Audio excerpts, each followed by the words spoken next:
The Zimbabwe Cultural Center of Detroit is in the process of moving from the founder Cheeto Johnson's home to a larger public building in the same neighborhood.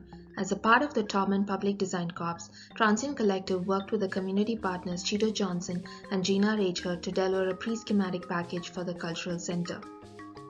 The Cultural Center is a place for the collective where architecture is its organizational structure and art is the instigator for funding.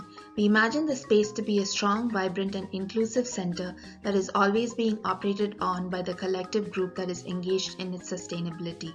This gives us an opportunity to invite new emerging artists to the table who invigorate and reinvent the center with an aggregate of art objects that are integral to the urban plan.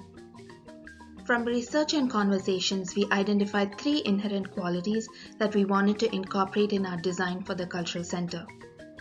The idea of aggregation and the tendency for people to form a circle when gathering in a group, something which is very evident in the Zimbabwean huts and public spaces.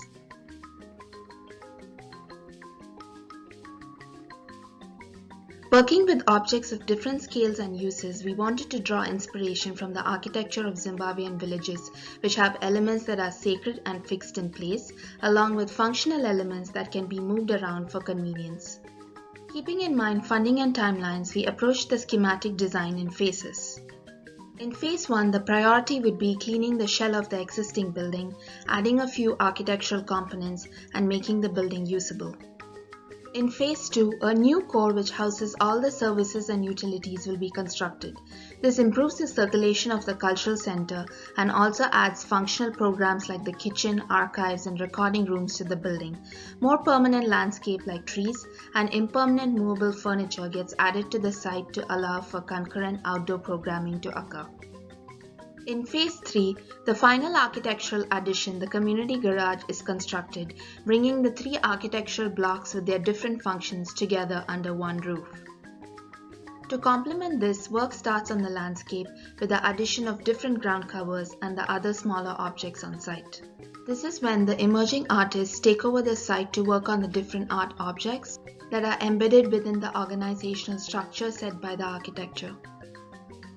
These art objects include murals that unify the building, the bird sculptures native to Zimbabwe looking over the site, the stage hidden in the landscape, the DJ booth that can be moved to different spaces based on the events on site, the fun towers on site which can function as a playground, watchtowers and water storage tanks while also being markers in the urban landscape, a meandering Wayakar track that can host parades for the people involved in the Wayakar culture in Detroit, a double-height gallery wall that displays the Wayakars while also housing portals between the community garage and the public front, the lighting hut village that hosts the cafe and community lounge under artistic interpretations of the Zimbabwean huts, the gallery hut installation on the second floor that can be continuously reconstructed to display and showcase the techniques and materials used in the Zimbabwean culture.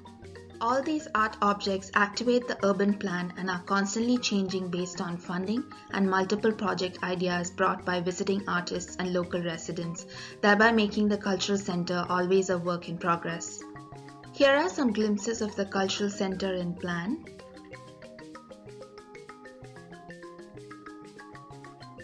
and section. You can see here that the core functions efficiently and beautifully transitions between the vertically compressed public front and the double-height community garage. The landscape can be used to host outdoor events overflowing from the community garage. Within the cafe on the ground floor, the lighting huts create spaces of gathering through objects of appropriation. From the street, the building and the landscape work together to invite the visitors into the site and create spaces which allows the users to further define the program. And last but not the least, the community garage is a place for weekly braai and barbecues, workshops, dance parties and other events. It is also a space that can be used throughout during the colder months as a winter garden and for additional programming. We would like to thank our community partners for all the site visits, conversations, for being open to all our ideas, and for giving us critical feedback that made us push the project further.